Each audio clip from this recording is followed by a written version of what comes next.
Welcome back. We're going to do more hydrohalogenation reactions. So we talked about alkene reactions. Alkene reactions can happen in a regioselective way or a non-regioselective way. A regioselective way means the bond prefers to form at a certain location or position or region compared to any other position in the molecule. So this is a regioselective process. The halogen prefers to attack at the most substituted carbon. Now, is this stereospecific? No, because in this case, the halogen can attack from the top or the bottom. Let's look at an example. Here is a molecule that has got a double bond next to a tertiary carbon here. 1, 2, 3, 4. 3 has got 2 methyls, 3,3-dimethyl but1-ene or 1-butene. We can take this molecule, and if we attack this with an H+, the hydrogen has the option to attack or be bonded to carbon 1 or 2. And of course, there is a preference. The hydrogen, according to Markovnikov's rule, will go to the carbon that has more hydrogens. This is then going to give us a molecule that has got a secondary carbocation. And there is a p orbital, empty p orbital. So here's an example of that. I'm just going to show you that with a set of models. So here's your tert-butyl group here, and that is right next to an alkene. The double bond can pop this way or this way. But according to Markovnikov's rule, it's going to pop in the direction where you have more hydrogens, and you will have a CH bond on the terminal carbon instead of the internal carbon, which then makes this a carbocation. The carbocation can then be attacked by the nucleophile on top or bottom. So you can have a chloride attack on top or bottom here. And we do see that. But look at this, that's not the major product. That's a 20%, 1/5. 4/5 is this molecule. So something happened here. The methyl groups are in different positions. If you had 3 methyl groups here and now you only have 2, that means one of the methyl groups has moved. And that's called a methyl shift. And that's what happens. So when you're here at the carbocation, this is a secondary carbocation, it's eyeing this carbon and saying, if only I can have one of these guys come over, well, I'll make a tertiary carbocation here. Now the tertiary carbocation is stable, lower energy, it'll form faster because the activation energy will be lower, and it'll also have a more substituted carbon here that can be attacked by a chloride on top or bottom equally, because now this is going to be a flat carbocation. So it is non-stereospecific because it can go equally well on top or bottom. There's no preference for one over the other. It's non-stereospecific.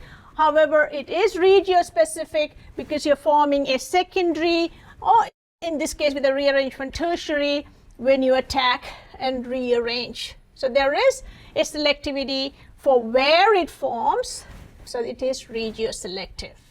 All right, let's do the mechanism here. So we got this far here. So there are 2 pathways open to this molecule. It can go and get attacked by the chloride just the way it is, or it can go to a more stable carbocation.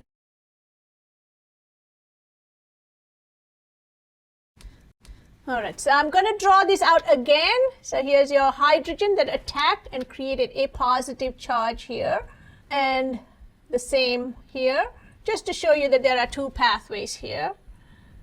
The primary carbocation formation here is not observed. Even if it did form, it probably just rearranged to a secondary instantaneously. So you don't form any hydrocarbons here with halogens on the very terminal carbons by attack of the chloride here. So that doesn't happen. So you only have 2 pathways here, secondary and rearrangement.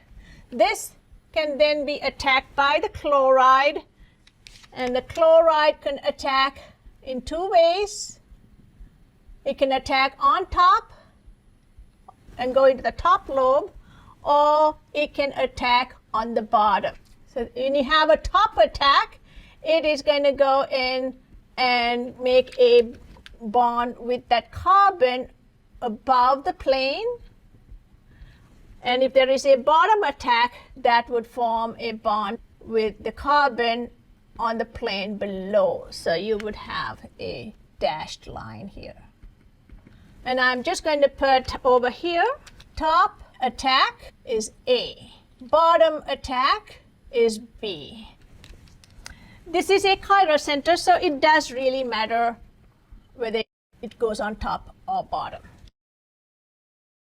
Since it's non-stereospecific, you would have a 1-to-1 ratio of both of these, which means you're getting 10% of this about and 10% of this about, and total is going to be 20%. Okay, so it's a racemic mixture.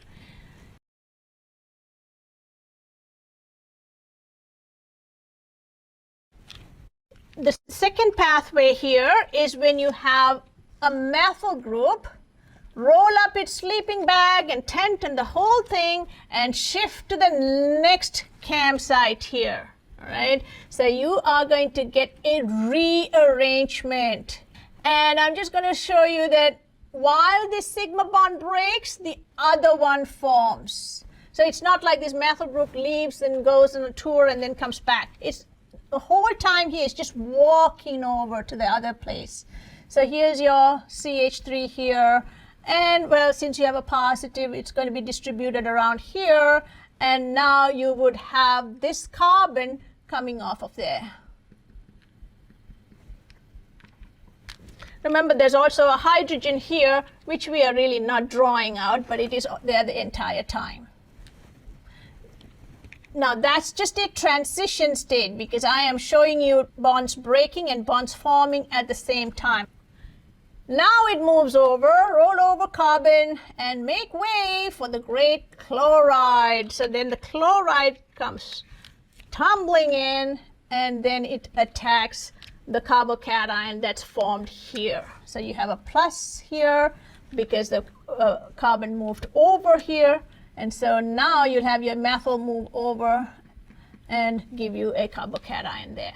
So chloride then attacks this. Again, you can attack with the chloride from above and below, and the orbital just sucks that electron in and makes a bond, and you would have your chlorine right here on the terminal carbon that has got two methyl groups. You would have a CH3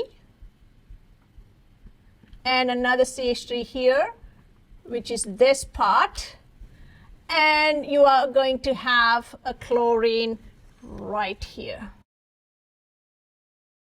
This is your major product, and it is about 80%. And the carbocation rearranging to a more stable tertiary carbocation is the one that's preferred because this is very stable.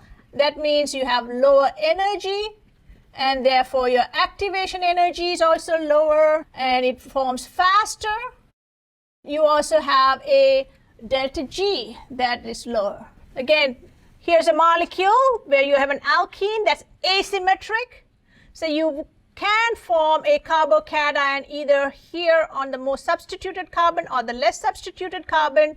But the carbocation always forms on the more substituted carbon because you don't see any products here from the carbocation forming on the very end and being attacked by a chloride. The carbocation that is secondary has options. So the secondary carbocation can rearrange to a tertiary carbocation through a methyl shift.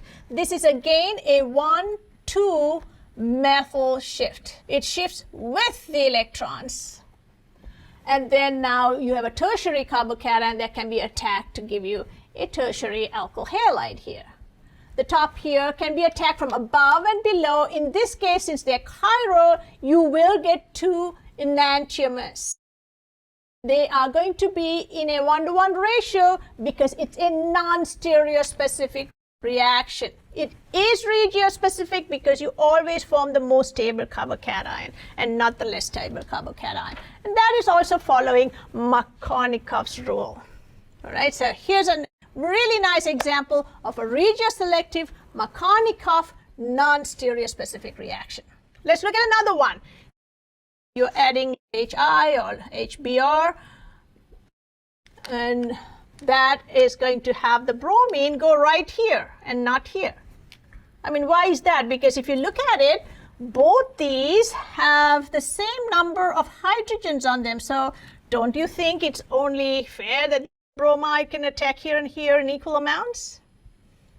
Apparently not.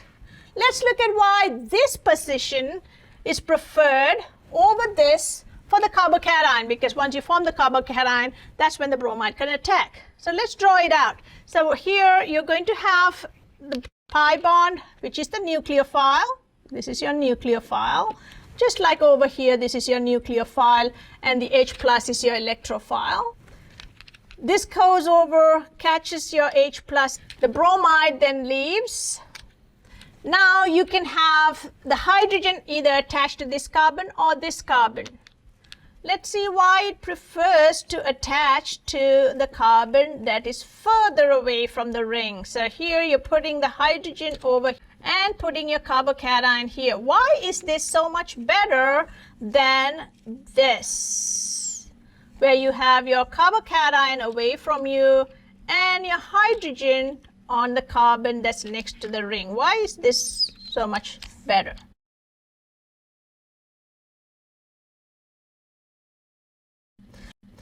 Well, what do you think is going to be influencing this more than this in this ring, in this molecule? You can see there's a benzene ring. It's got lots of pi bonds, and we talked about this a lot when we did resonance. We have molecules that have pi bonds next to electron holes. They love to move over and explode. So you have the opportunity here to spread that positive charge throughout the entire molecule. So instead of just being here, your electrons are traveling. It looks like the positive charge is traveling. Positive charge is a hole. A hole can go nowhere. So over here, you're only moving your pi bonds here, and therefore you're making holes in different places in the molecule. And the molecule loves to have opportunities to travel. That's exactly like you. It's going on a tour of this pyramid here. So here you go. You're going to have a tertiary carbocation here, which is really nice. And this is all nice and, easy, but it always likes to go back to the benzene because that's where you have the maximum energy released. So this will go back, and you would then get a molecule that has got a positive on the carbon that's right next door. The hydrogens are here as well. Now you can attack this with a bromide, and the bromide attacks it, and you will get major product with the bromine right next to the ring, because that positive charge has a lot more opportunity to be stabilized by resonance. And again, you can get up and down, okay, equal amounts. So that is going to be a raceme. That's your major. Unfortunately, I wasn't able to get numbers for this, but I would say, it's a lot higher than this.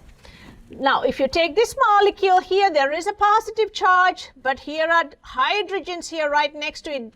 These pi bonds can never reach out to this positive through resonance, because these hydrogens are like traffic cops. Hey, you can't get past us, so stop right there. So this ring, even though it loves to stabilize this, is unable to do that because of the CH2's blocking. Therefore, this is unstable, high energy, and therefore it's leading to a very minor product. This is a resonance stabilized cation, and that is really very stable. All right, so we saw a lot of examples with rearrangements, and resonance here. So I'm going to say, when you see Markovnikov reactions, keep in mind always that there are possibilities for rearrangements. It's very tempting to break a bond and then attack immediately, but keep in mind, if you can go to a tertiary, you will go to a tertiary. So primary would always tend to go to secondary or tertiary. Secondary will always go to a tertiary. If you form a tertiary right away, you're done. You don't need to rearrange because you're there. You got the most stable carbocation. All right, guys, I will see you soon with more Markovnikov reactions, and we are going to do hydrations. Talk to you soon. Stay tuned, guys. I will see you soon. Let me know if you have any questions. Bye.